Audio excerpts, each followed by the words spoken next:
Je m'appelle Élodie Charlier. J'ai 28 ans et il y a 10 ans, le jour de mes 18 ans, ma sœur a regardé nos parents et a dit « Choisissez l'une de nous, soit elle s'en va, soit c'est moi ». Personne n'a demandé pourquoi elle les forçait à choisir. Personne n'a remis en question les relevés bancaires que j'avais posés sur la table de la salle à manger ni l'argent manquant que j'avais découvert cet après-midi-là. Ma mère a sorti un sac poubelle noir de sous l'évier de la cuisine et l'a jeté à mes pieds. Elle m'a dit « Prends ce qui rentre dedans, n'attends rien de plus de notre part ». Mon père a refusé de croiser mon regard. Il a marmonné « Nous t'avons soutenu assez longtemps ». 20 minutes plus tard, je me tenais sur le trottoir avec 2 chemises, un jean, mon ordinateur portable du lycée et 40 € en poche. Derrière moi, la porte d'entrée s'est verrouillée. Ma sœur a récupéré ma chambre, l'argent de mes études et tout ce que nos parents m'avaient promis. J'ai reçu le silence. Pendant la décennie suivante, ils ont raconté aux proches que je les avais volés avant de m'enfuir. Ils ont construit leur histoire de famille parfaite sur la conviction que je ne reviendrai jamais pour la contester. Ils se trompaient. 10 ans plus tard, tous les 3 étaient assis en face de moi dans une salle de conférence, me suppliant d'empêcher la vente de leur maison et d'éloigner les enquêteurs de l'entreprise qu'ils avaient confiée à ma sœur. Ils avaient besoin de mon aide professionnelle, de ma coopération et surtout de ma signature. J'ai écouté jusqu'à ce qu'ils aient fini de supplier. Puis je leur ai donné une seule phrase. Ma réponse les a tous les 3 pétrifiés. Avant de vous dire pourquoi ma sœur voulait que je parte et ce qui s'est passé après mon départ, dites-moi quelle heure il est chez vous, d'où vous regardez cette vidéo et quel temps il fait là-bas. Je suis curieuse de voir jusqu'où cette histoire voyage. La nuit où j'ai été mise à la porte, j'ai marché 6 pâtés de maison avant d'admettre que je n'avais nulle part où aller. Mes parents avaient déjà annulé la carte bleue reliée à mon compte étudiant. Mon téléphone prépayé fonctionnait encore parce que je l'avais acheté avec l'argent de mes cours particuliers. J'ai donc appelé la seule adulte qui m'avait dit de la contacter si ma maison devenait dangereuse. Madame Lefebvre, ma conseillère d'orientation au lycée. Elle a répondu à la 3e sonnerie. J'ai dit que je me savais disputer avec ma famille et que j'avais besoin d'un endroit où loger pour une nuit. Appeler cela temporaire me semblait moins humiliant que d'admettre que mes parents m'avaient jeté. Madame Lefebvre est venue, a placé mon sac poubelle dans son coffre et m'a emmené dans la chambre d'amis de son appartement. Le lendemain matin, elle m'a posé une question. Est-ce que tu prévois d'abandonner ou est-ce que tu prévois d'obtenir ton diplôme? Je lui ai dit que j'allais obtenir mon diplôme. Elle a ouvert son ordinateur et m'a aidé à demander un logement d'urgence, une aide alimentaire et des bourses pour les étudiants sans soutien parental. 2 semaines plus tard, j'ai loué une chambre dans une colocation avec 3 étudiants en BTS. La moquette sentait la vieille nourriture. La porte de la salle de bain fermait à peine et mon matelas reposait sur des palettes en bois. Mais la chambre avait un verrou. Ce verrou signifiait plus que la chambre que j'avais perdue. Je travaillais le matin dans une épicerie, j'allais en cours la journée et je m'occupais de la réception d'un hôtel économique 3 nuits par semaine. Entre 2 arrivées de clients, j'étudiais la comptabilité. Les chiffres se comportaient différemment des gens. Si l'argent disparaissait, il laissait une trace. Les chiffres ne renommaient pas la cruauté en malentendu et ne changeaient pas leur version quand la vérité devenait gênante.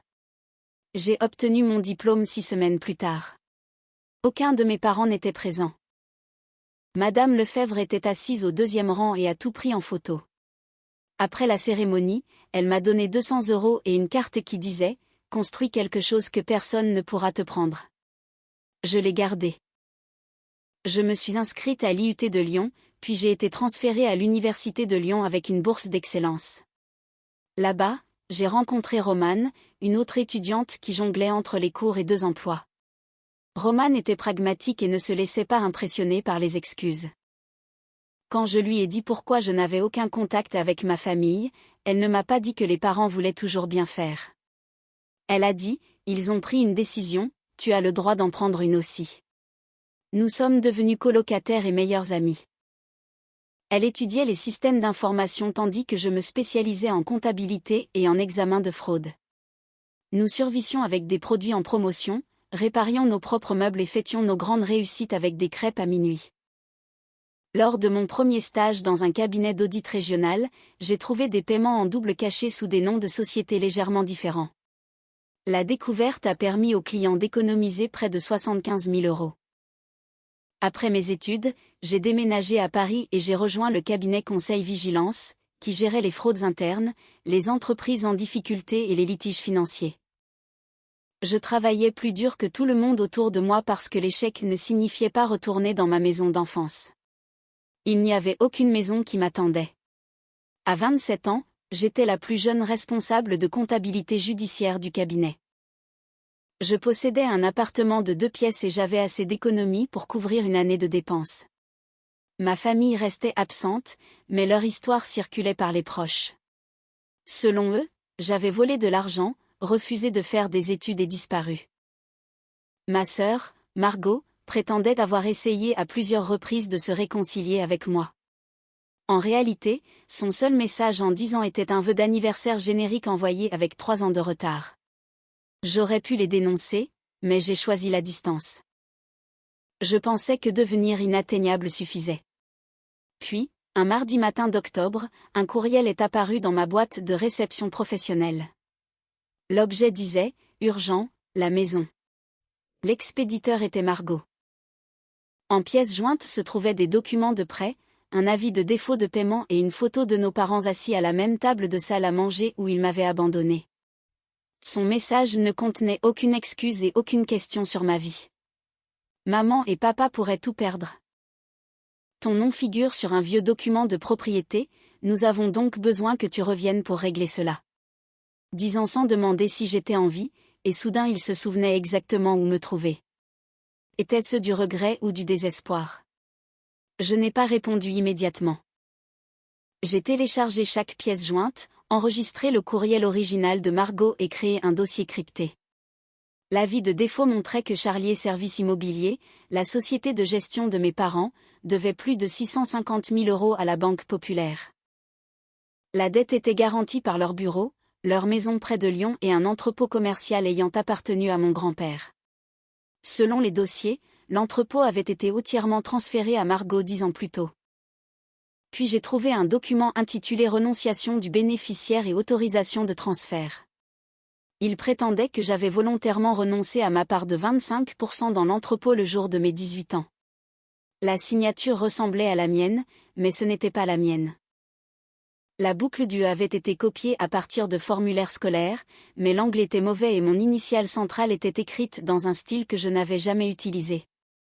Le document était censé avoir été authentifié par un notaire à 19h40 ce soir-là. À 19h40, j'étais assise dans la voiture de Madame Lefebvre avec un sac poubelle entre les pieds. J'ai appelé Maître Daniel Moreau, un avocat qui avait travaillé avec mon cabinet sur plusieurs enquêtes. Après avoir examiné les fichiers, il m'a demandé si j'avais signé cela. J'ai répondu que non. Il a demandé si je savais que je possédais une partie de l'entrepôt. J'ai dit que non. Mon grand-père avait créé une fiducie immobilière familiale avant de mourir. Mes parents la géraient pendant que Margot et moi étions mineurs. À notre majorité, une partie de l'entrepôt devait être transférée à nos noms. La mienne avait apparemment été cédée la nuit où j'avais été expulsée. Daniel a expliqué que contester la signature pourrait suspendre la saisie, mais que cela exposerait également chaque transaction basée sur ce document. La banque s'y était fiée en acceptant l'entrepôt comme garantie.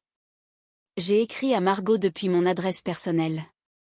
Envoie le dossier complet du prêt, 10 ans de relevé, les documents originaux de la fiducie et chaque accord de refinancement. Je communiquerai uniquement par écrit. Elle a répondu en 7 minutes. Nous n'avons pas le temps pour ton attitude professionnelle. La vente a lieu dans 18 jours. J'ai répondu, alors vous avez 18 jours pour fournir les documents. Ma mère m'a appelé depuis un numéro inconnu et a laissé un message vocal rempli d'une tendresse forcée. Élodie, chérie, nous avons fait des erreurs, mais c'est toujours ta maison familiale. Margot dit que tu comprends les situations financières maintenant. Nous sommes si fiers de toi. S'il te plaît, appelle avant que quelque chose de terrible n'arrive. Le message de mon père était plus froid. Quoi qu'il se soit passé il y a des années, nous t'avons nourri et logé pendant 18 ans. Nous te demandons de nous rendre un service en retour. Il considérait toujours le rôle de parent comme une dette que je n'avais pas remboursée. Margot a fini par envoyer un dossier partiel. Les dossiers montraient que le premier prêt sur l'entrepôt avait été accordé 10 ans plus tôt pour 120 000 euros. La majeure partie était allée à Éclat-d'Or Événements, l'entreprise qu'elle avait créée peu après mon départ.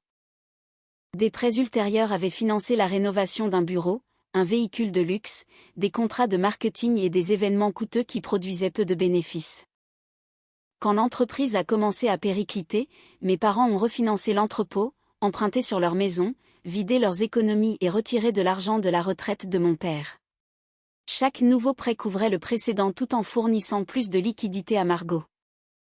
L'avocat de la banque a contacté Daniel après avoir découvert des incohérences dans le transfert. La banque suspendrait la saisie pendant 5 jours ouvrables si je soumettais une déclaration sous serment niant la signature. Daniel m'a averti que cela déclencherait un examen pour fraude. Il a dit que je ne créais pas leur problème, mais que je refusais de le valider. J'ai signé. 2 heures plus tard, Margot m'a appelé 9 fois. J'ai répondu à la 10e. Elle a exigé de savoir ce que j'avais dit à la banque. J'ai dit la vérité. Elle a crié qu'ils avaient gelé tous les comptes et que papa ne pouvait pas payer les salaires. J'ai dit d'envoyer les documents manquants. Sa colère s'est transformée en calcul. Viens à Lyon, nous t'expliquerons tout, Daniel sera présent. J'ai demandé pourquoi elle avait besoin d'un avocat pour parler à sa famille. J'ai demandé pourquoi ma famille possédait un document portant une signature que je n'avais jamais écrite. Elle est restée silencieuse avant de dire qu'il y avait des choses que je ne comprenais pas sur les raisons pour lesquelles on m'avait demandé de partir. Demander de partir. Elle le disait comme si j'avais reçu une invitation. J'ai accepté de les rencontrer dans la salle de conférence de Daniel à Lyon, avec des avocats présents et chaque discussion enregistrée. La veille de mon vol, Margot m'a envoyé un autre message. Ne viens pas en supposant que tu connais toute l'histoire. J'ai étudié la signature falsifiée. Pendant 10 ans, j'avais cru que mes parents l'avaient choisie par impulsion. Maintenant, je soupçonnais que la décision avait été planifiée. Margot est arrivée à la salle de conférence vêtue d'un tailleur crème et portant un sac à main de créateur identifié plus tard comme un achat de l'entreprise. Ma mère, Jacqueline, suivait les mains jointes. Mon père, Jean-Pierre, paraissait plus vieux, mais il affichait toujours l'assurance d'un homme habitué à ce que les autres s'adaptent à ses choix. Daniel était assis à mes côtés avec les documents de la fiducie. Leur avocat avait accepté l'enregistrement. Ma mère a tenté de me serrer dans ses bras. J'ai reculé. Parlons des documents, ai-je dit. Mon père a commencé par un discours sur la hausse des taux d'intérêt, les clients difficiles et la pression de soutenir les employés. Il a dit que Margot avait pris quelques décisions trop optimistes, mais que personne n'avait eu l'intention de tromper qui que ce soit. Daniel a fait glisser la renonciation du bénéficiaire sur la table. Il a demandé qui avait signé le nom d'Élodie. Personne n'a répondu. Mon père a fini par dire qu'il l'avait peut-être rempli pour moi parce que j'étais partie avant que les papiers ne soient réglés. J'ai dit que je n'étais pas partie, mais qu'ils avaient mis mes affaires dans un sac poubelle et verrouillé la porte. Ma mère a répondu qu'ils étaient sous un stress énorme et que Margot et moi nous nous disputions constamment. Nous avions eu une seule confrontation sérieuse après que j'ai découvert de l'argent manquant sur mon compte d'études. Margot s'est penchée en avant. Elle a dit que ce compte appartenait à papa et maman. Il contenait 32 000 euros laissés par ma grand-mère pour mes frais de scolarité. Elle a dit que j'avais reçu des bourses. J'ai répondu que c'était après qu'elle ait pris l'argent. Mon père a interrompu en disant que les fonds avaient été redirigés vers une opportunité qui pourrait bénéficier à la famille. Cette opportunité était Éclat-d'Or Événements. Le transfert avait eu lieu 3 jours avant mon anniversaire. 32 000 euros avaient quitté mon compte d'études pour entrer dans un compte contrôlé par Margot. Le même jour, elle avait payé un dépôt pour un local et signé un contrat d'équipement. Je me souviens avoir découvert le retrait en utilisant l'ordinateur de ma mère pour un formulaire d'aide financière. Margot avait vu le relevé et avait essayé de me prendre l'ordinateur. Quand j'avais exigé des explications, elle avait dit que l'argent dormait inutilement et que son entreprise le rembourserait. Quand j'avais menacé d'appeler la banque, elle s'était mise à pleurer. Nos parents étaient arrivés et l'histoire avait changé. Margot m'avait accusé d'avoir accédé au compte parce que j'avais l'intention de voler de l'argent et de quitter la ville. Elle prétendait qu'elle ne se sentait plus en sécurité avec moi dans la maison. Puis elle avait lancé l'ultimatum. Choisissez l'une de nous, soit elle s'en va, soit c'est moi. À 18 ans, je pensais que mes parents la croyaient. Dans la salle de conférence, j'ai appris qu'ils savaient déjà qu'elle avait pris l'argent. Margot les avait convaincus qu'elle avait besoin de fonds de démarrage immédiat ou qu'elle perdrait son bail. Ils avaient approuvé le transfert même si le compte était réservé à mes études. Quand je l'avais découvert, ils avaient paniqué. Signaler la transaction pourrait annuler le paiement, détruire l'entreprise de Margot avant qu'elle n'ouvre et révéler comment ils avaient géré la fiducie. Ma mère a insisté sur le fait qu'ils pensaient que je me calmerais après quelques jours. J'ai rappelé qu'ils avaient changé les serrures. Elle a dit que mon père pensait que la distance était préférable. J'ai dit qu'ils avaient annulé ma carte et dit aux proches que j'étais une voleuse. Mon père a bougé nerveusement. Il a dit que les gens demandaient pourquoi j'étais partie et qu'ils avaient besoin d'une explication. J'ai dit qu'ils avaient donc protégé Margot en faisant de moi la criminelle. Margot a dit qu'elle ne leur avait pas dit de propager cette histoire. J'ai demandé si elle l'avait corrigée. Elle a détourné le regard. Daniel est revenu sur le transfert falsifié. Après m'avoir expulsé, mes parents avaient encore besoin de ma part de l'entrepôt pour financer l'entreprise de Margot. Mon père a signé mon nom. Une connaissance de la famille, notaire, a authentifié le document sans me voir. Ma mère a signé comme témoin. Margot a accepté la propriété et l'a utilisée comme garantie. 3 ans plus tard, quand l'entreprise a eu besoin d'un autre prêt, tous les 3 ont signé des documents réaffirmant que j'avais renoncé à ma part volontairement. Ce n'était pas une erreur commise sous le coup de la panique. C'était une décision répétée chaque fois que le mensonge original avait besoin de protection. Ma mère a tendu la main vers moi. Elle a dit qu'ils croyaient que l'entreprise réussirait et qu'ils avaient prévu de remplacer l'argent de mes études. J'ai demandé quand, avant ou après avoir ignoré ma remise de diplôme, avant ou après que j'ai travaillé de nuit pour me payer mes livres. Elle a retiré sa main. Mon père a poussé un accord vers moi. Je devais confirmer le transfert, renoncer à ma réclamation de propriété et aider à négocier avec la banque. En échange, il me paierait 50 000 € sur 5 ans. L'accord exigeait également que je déclare qu'aucune falsification n'avait eu lieu. J'ai dit qu'il voulait que je signe un autre mensonge pour protéger le premier. Mon père a répondu qu'il voulait sauver la famille. J'ai dit qu'il voulait protéger Margot des conséquences. Le calme de Margot s'est envolé. Elle a crié que j'avais toujours détesté qu'il croie en elle. J'ai répondu qu'il ne croyait pas en elle, mais qu'il m'avait sacrifié parce qu'admettre qu'elle avait échoué était trop dur. Daniel a mis fin à la réunion quand leur avocat a demandé une pause. Avant de partir, Margot nous a donné une clé USB contenant les dossiers restants. À l'hôtel, je l'ai ouverte sur un ordinateur sécurisé. Un fil de discussion par courriel y avait été inclus accidentellement. Margot avait écrit à nos parents 2 semaines avant de me contacter. Elle disait qu'Élodie coopérerait si on lui faisait porter la responsabilité de la perte de la maison, qu'il ne fallait pas trop s'excuser pour ne pas paraître faible, et qu'il fallait lui rappeler qu'il l'avait élevée et que la santé de papa déclinait. Ma mère avait répondu, et si elle pose des questions sur la signature? Margot avait répondu, dit que papa s'en est occupé parce qu'elle s'était enfuie, c'est notre parole contre la sienne. 10 ans plus tard, il prévoyait encore comment me discréditer. Que signifie la loyauté familiale quand elle n'est exigée que de la personne que la famille a sacrifiée? Le lendemain matin, j'ai transféré le fil de discussion à Daniel. Il a envoyé une mise en demeure de conservation de preuves à Margot, à mes parents, à leurs entreprises et aux notaires qui avaient authentifié le document falsifié. Ils étaient tenus de conserver chaque courriel, SMS, fichier comptable, demande de prêt et dossier de fiducie. Supprimer quoi que ce soit pourrait entraîner d'autres conséquences. Margot a appelé avant que je n'ai fini mon petit déjeuner. Elle a demandé pourquoi je les menaçais. J'ai dit qu'une mise en demeure n'était pas une menace. Elle a dit que je les traitais comme des criminels. J'ai répondu que je traitais les documents comme des preuves. Elle a dit qu'il m'avait invité pour m'aider. J'ai dit qu'il m'avait invité pour signer la cession de biens volés. Sa voix a baissé. Elle a dit que si cette enquête continuait, maman et papa pourraient perdre la maison. J'ai répondu qu'ils étaient déjà en train de la perdre avant mon arrivée.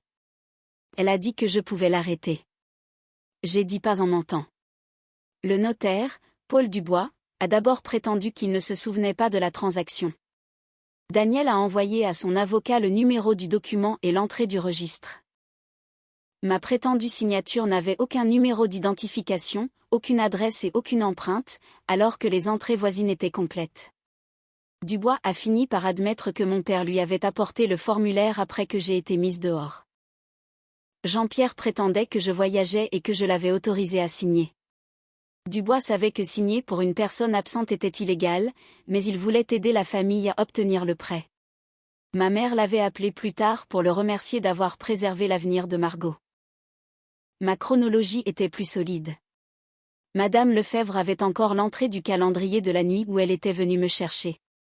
Un magasin de proximité montrait que nous étions à des kilomètres du bureau de Dubois quand j'étais censée signer. Mes relevés téléphoniques le confirmaient. La banque a prolongé la suspension de la saisie et a commencé à examiner chaque prêt lié à l'entrepôt. Mes parents ont mal interprété ce délai.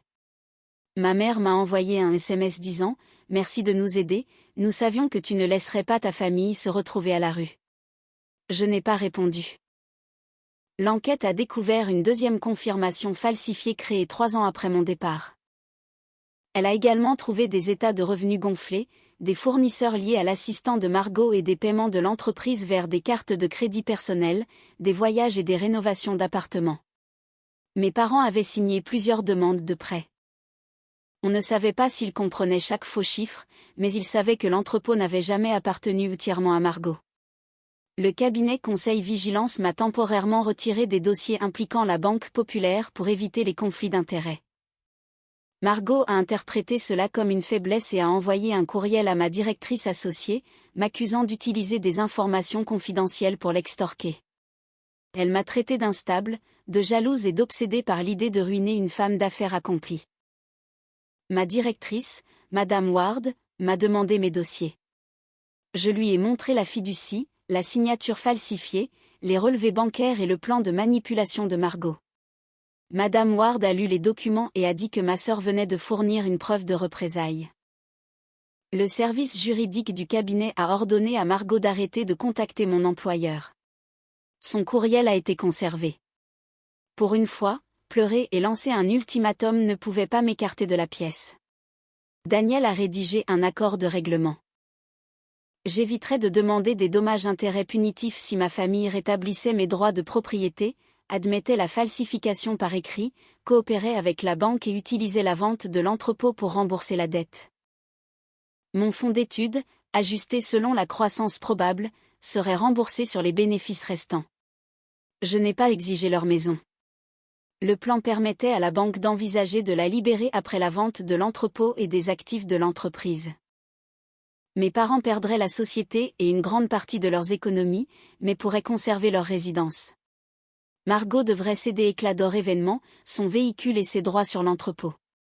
Tous les 3 devraient également corriger l'histoire racontée aux proches. Ils avaient 72 heures. Mon père m'a appelé ce soir-là. Il a dit que je m'attendais à ce qu'ils démantèlent tout ce qu'ils avaient construit. J'ai répondu qu'ils l'avaient construit en utilisant des biens qui ne leur appartenaient pas entièrement. Il a dit que Margot avait des employés, des clients et une réputation. J'ai rappelé que j'avais une lettre d'acceptation à l'université et nulle part où dormir. Il a dit que c'était il y a 10 ans. J'ai demandé où étaient les documents que je devais signer. Ma mère s'est mise à pleurer et a dit que vendre l'entrepôt effacerait l'héritage de mon grand-père. Je lui ai rappelé qu'ils avaient hypothéqué cet héritage à plusieurs reprises pour financer Margot. Elle m'a demandé de trouver un investisseur par le biais de mon cabinet à la place. Il voulait de l'argent frais pour que Margot garde le contrôle tout en évitant de rendre des comptes. J'ai refusé. Ses larmes se sont arrêtées. Elle a dit que j'y prenais du plaisir. J'ai dit d'accepter le règlement. Mon père a repris l'appel en disant qu'il ne détruirait pas l'avenir de Margot à cause de mon amertume. Même face à la saisie, ils ont choisi son avenir plutôt que la vérité. Ils ont rejeté l'offre le lendemain matin. Margot a publié sur Internet un message sur les parents jaloux qui attaquent les entreprises de femmes. Les fournisseurs ont commencé à exiger des paiements. Les gros clients ont annulé des événements. Son propriétaire a porté plainte pour loyers impayés et les fournisseurs ont repris le matériel loué. Je n'avais rien publié. L'entreprise s'est effondrée parce que l'argent emprunté avait cessé de la faire paraître prospère. Charlier Service Immobilier a commencé à avoir des retards de salaire et les clients ont déplacé leurs contrats ailleurs. Mon père a blâmé la banque, l'économie et moi. Il n'a jamais blâmé Margot. Daniel a déposé ma plainte civile pour rétablir ma propriété, récupérer les fonds d'études et invalider les transferts falsifiés. Une médiation d'urgence a été programmée 9 jours avant la saisie. Ma famille avait encore une chance de sauver une partie de ce qui restait, mais seulement s'ils arrêtaient de protéger Margot. La veille de la médiation, ma mère a écrit « S'il te plaît, souviens-toi que nous sommes tes parents ». J'ai répondu « S'il te plaît, souviens-toi de ce que cela était censé signifier ». La médiation a eu lieu 6 jours avant la vente aux enchères. Ma famille est arrivée avec 2 avocats et l'air épuisé des gens qui découvrent que l'assurance ne remplace pas l'argent. La Banque Populaire occupait une salle de conférence. Daniel et moi en utilisions une autre. Un juge à la retraite portait les offres entre nous. La position de la banque était sévère, mais simple. Comme la garantie de l'entrepôt dépendait d'un transfert falsifié, elle pouvait poursuivre toutes les personnes impliquées. Cependant, elle préférait un remboursement plutôt que des années de litige. Elle annulerait la vente de la maison de mes parents s'ils cédaient l'entrepôt, vendaient les actifs d'éclat d'or, versaient la majeure partie de leurs économies restantes et acceptaient un plan structuré pour le solde. Ma part de propriété serait reconnue en premier. Mes parents pourraient conserver assez d'équité pour louer ou acheter un petit logement, mais Charlier Service Immobilier fermerait. Margot perdrait son entreprise. En échange de leur coopération, la banque limiterait ses poursuites civiles. C'était un atterrissage contrôlé au lieu d'une destruction totale. Ma famille a rejeté la première proposition. Margot insistait sur le fait qu'Éclat d'Or pourrait redevenir rentable si ses comptes étaient rouverts. La banque a produit 5 ans de rapports montrant qu'elle n'avait jamais gagné assez pour couvrir ses dettes. Mon père a proposé de ne vendre que l'entrepôt en laissant Margot garder l'entreprise. Cela ne suffisait pas pour éponger la dette. Ma mère a suggéré que je renonce à ma part récupérée parce que j'avais réussi financièrement et que je n'en avais pas besoin. Le juge à la retraite a répété la demande sans cacher son incrédulité. Ils veulent que ta part soit versée directement à la banque pour que tes parents contribuent moins. J'ai demandé ce que Margot contribuerait. Il a dit les actifs de son entreprise, mais elle veut garder son appartement et son véhicule personnel. J'ai regardé Daniel. Il voulait que je perde mon héritage 2 fois. Nous avons refusé. Les heures ont passé. Juste avant le déjeuner, Margot s'est précipitée vers moi dans le couloir. Elle a demandé si j'étais heureuse maintenant, ses avocats disant qu'elle pourrait faire l'objet d'une enquête à cause de moi. J'ai dit qu'elle faisait l'objet d'une enquête parce que ses dossiers de prêt contenaient de fausses déclarations. Elle a dit que papa s'était occupé des papiers. J'ai dit qu'elle avait signé les documents de refinancement. Elle a prétendu qu'il lui avait dit que tout était légal.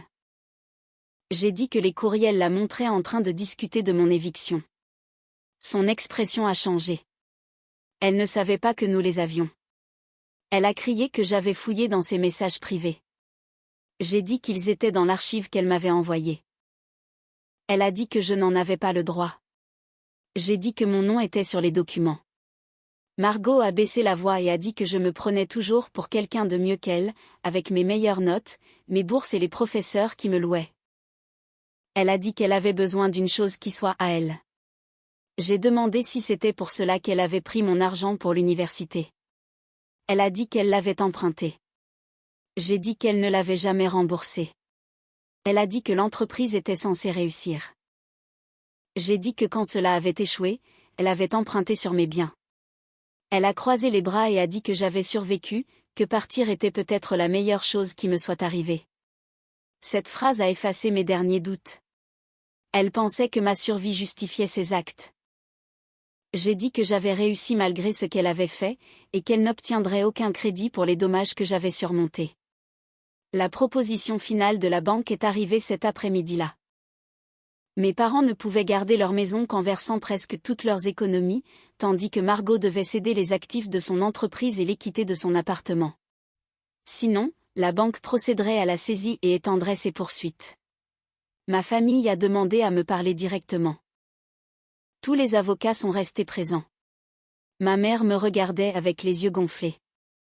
Elle m'a demandé de retirer la plainte pour falsification, de dire à la banque que j'avais donné la permission à mon père.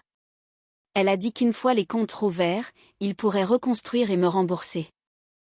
Daniel s'est immédiatement opposé.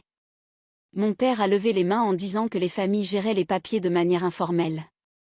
J'ai dit qu'il avait signé mon nom après m'avoir jeté, et que ce n'était pas informel. Il a dit que d'accord, c'était mal, mais que perdre la maison ne changerait pas le passé. J'ai répondu que me demander de répéter le mensonge ne le changerait pas non plus. Margot a commencé à pleurer en disant qu'elle allait tout perdre. J'ai dit que tout avait été financé avec de l'argent et des biens qui m'avaient été volés. Elle a dit que j'avais une carrière et qu'elle n'avait rien d'autre. J'ai dit qu'elle avait des parents qui lui avaient donné chance après chance. Mon père a frappé la table. Il a crié que cela suffisait, qu'ils m'avaient soutenu pendant 18 ans et qu'ils avaient besoin que je les soutienne une fois. Pendant un instant, j'ai eu à nouveau 18 ans, en entendant dire qu'ils m'avaient soutenu assez longtemps pendant que ma mère tenait un sac poubelle. Cette fois, j'avais des preuves, un avocat et une maison dont personne ne pouvait me fermer la porte. Ma mère a tenté de prendre ma main, me suppliant de ne pas leur faire tout perdre pour une seule décision. Je me suis dégagée et je les ai regardés tous les trois. J'ai dit, vous avez choisi Margot quand je n'avais rien, maintenant vous pouvez affronter les conséquences avec elle. Personne n'a bougé. La main de ma mère est restée suspendue au-dessus de la table. Mon père me fixait comme s'il n'avait jamais imaginé que je puisse donner une réponse qu'il ne pourrait pas annuler. Margot a arrêté de pleurer. J'ai ramassé mes documents et j'ai quitté la pièce. 40 minutes plus tard, ils ont accepté le règlement. L'entrepôt serait vendu. Éclat d'or événement serait liquidé. Mes parents abandonneraient leurs économies et vendraient leur maison volontairement plutôt que d'affronter la vente aux enchères. Charlier Service Immobilier fermerait. Margot vendrait son appartement et son véhicule de luxe. Ma propriété serait reconnue et mon fonds d'études remboursé avec intérêt. L'accord exigeait également une coopération totale avec les enquêteurs. Ma mère a signé la première. Mon père a hésité avant de signer. Margot a signé la dernière, appuyant si fort sur le stylo qu'elle a déchiré le papier. En partant, elle a dit que j'avais détruit cette famille. J'ai répondu que non, que j'avais simplement arrêté de laisser cette famille me détruire. L'entrepôt a été vendu 7 semaines plus tard. La banque a reçu la majeure partie des bénéfices et ma part reconnue a été placée sous séquestre jusqu'à la comptabilité finale. Charlier Service Immobilier a fermé à la fin du mois. Les employés ont reçu leur dernier salaire avant que les actifs de la société ne soient distribués. Mes parents ont vendu leur maison, l'endroit même où l'on m'avait dit de faire tenir ma vie dans un sac poubelle. Elle a été achetée par une famille avec 3 adolescents. Je n'ai pas assisté à la signature finale ni regardé leur déménagement. La vengeance ne m'obligeait pas à me tenir dehors pendant que quelqu'un transportait leur carton. Éclat d'or s'est effondré plus vite. Les fournisseurs ont récupéré le matériel, le propriétaire a repris les bureaux et les clients ont engagé d'autres organisateurs. Margot a vendu son appartement et a emménagé dans un petit logement en dehors de Lyon. Son mari, Marc, a appris qu'elle avait caché les dettes de l'entreprise avant leur mariage et utilisé leurs économies communes pour couvrir les dépenses. Il a demandé la séparation quelques mois plus tard. Ce n'était pas ma victoire. Les mensonges qui protégeaient son entreprise s'étaient simplement infiltrés dans chaque relation qu'elle entretenait. La banque a transmis ses conclusions aux enquêteurs de l'État. Mon père a admis avoir signé mon nom. Ma mère a admis avoir été témoin de la fausse signature et l'avoir présentée comme valide. Margot a nié être au courant jusqu'à ce que les courriels archivés la contredisent. Comme les actifs avaient été cédés et une grande partie de la perte remboursée, les procureurs ont accepté des résolutions négociées. Mes parents ont reçu du sursis, des amendes et une formation obligatoire en éthique financière. Le notaire a perdu sa licence et a payé une amende civile. Margot a plaidé coupable pour fausse déclaration sur des documents de prêt et a reçu du sursis, des travaux d'intérêt général et des années de remboursement. Personne n'est allé en prison. Leur punition a été plus silencieuse. Mes parents ont perdu une entreprise de 30 ans parce qu'ils l'avaient risquée à plusieurs reprises pour protéger un enfant de ses responsabilités. Margot a perdu l'entreprise qui la définissait parce que son succès n'avait jamais été réel. Ils ont également perdu le contrôle de l'histoire familiale. Selon le règlement, ils ont envoyé aux proches une correction écrite admettant que je n'avais pas volé d'argent ni fui volontairement. Ils ont reconnu que j'avais été chassée de la maison après avoir découvert que les fonds destinés à mes études avaient été transférés à Margot. Certains proches se sont excusés. D'autres ont défendu mes parents en disant qu'ils avaient seulement essayé de maintenir la famille unie. Je n'ai pas discuté. Quiconque croyait que l'unité exigeait de sacrifier une personne était libre de rester à distance. Quand le règlement a pris fin, j'ai reçu la valeur de ma part de l'entrepôt et l'argent de mes études avec les intérêts. J'en ai utilisé une partie pour finir de payer mon appartement, j'ai investi la majeure partie du reste et j'ai créé une bourse pour les étudiants confrontés à une instabilité soudaine du logement ou à une rupture familiale. Elle couvrait les dépôts d'inscription, le transport, les livres et le logement temporaire. Les dépenses qui peuvent mettre fin à des études avant même qu'elles ne commencent. Je l'ai appelé le fonds de la porte ouverte. Madame Lefebvre a assisté à l'annonce. Elle m'a serré dans ses bras et a dit que j'avais construit quelque chose qu'il ne pouvait pas me prendre. Mon père a écrit quelques mois plus tard. Sa première lettre était remplie d'excuses sur le stress et sur le fait qu'il croyait que Margot avait plus besoin d'aide. Sa deuxième lettre était honnête. Il disait qu'il s'était convaincu que j'étais plus forte pour que je puisse m'en remettre, mais que ce n'était pas de la confiance en moi, c'était une permission qu'il s'était donnée de me blesser. Ma mère a commencé une thérapie et m'envoyait un courriel une fois par mois sans exiger de réponse. Après 9 mois, j'ai accepté un appel vidéo. Elle s'est excusée sans ajouter de mais. J'ai accepté les excuses comme une information, pas comme une obligation de rétablir le contact. Margot a écrit presque un an plus tard. Elle a admis avoir utilisé l'ultimatum parce qu'elle savait que nos parents craignaient ses réactions et pensaient que je supporterais tout ce qu'ils choisiraient. Puis elle m'a demandé de dire aux enquêteurs que notre père contrôlait chaque décision financière. Même ses excuses étaient une transaction. Je n'ai pas répondu. Les gens me demandent parfois si je regrette d'avoir refusé de sauver la maison. Cette question suppose que des innocents ont fait face à un désastre inattendu. Ce n'était pas le cas. On m'avait demandé de cacher 10 ans de choix délibérés en signant un énième faux document. Dire non n'a pas créé leurs conséquences. Cela a simplement arrêté de les reporter. J'ai cru un jour que la vengeance signifierait voir Margot perdre ce qu'elle m'avait pris. Ce n'était pas cela. Le moment le plus satisfaisant est arrivé un soir ordinaire, quand je suis rentrée dans mon appartement et que j'ai posé mes clés sur le comptoir. Personne ne pouvait annuler ma carte. Personne ne pouvait changer mes serrures. Personne ne pouvait rayer mon nom d'un document et s'attendre à ce que je disparaisse. À 18 ans, je suis partie en portant tout ce que je possédais dans un sac poubelle. À 28 ans, les personnes qui m'avaient abandonnée voulaient que je porte les conséquences qu'elles avaient créées. La force ne consistait pas à secourir ceux qui prenaient mon endurance pour une permission.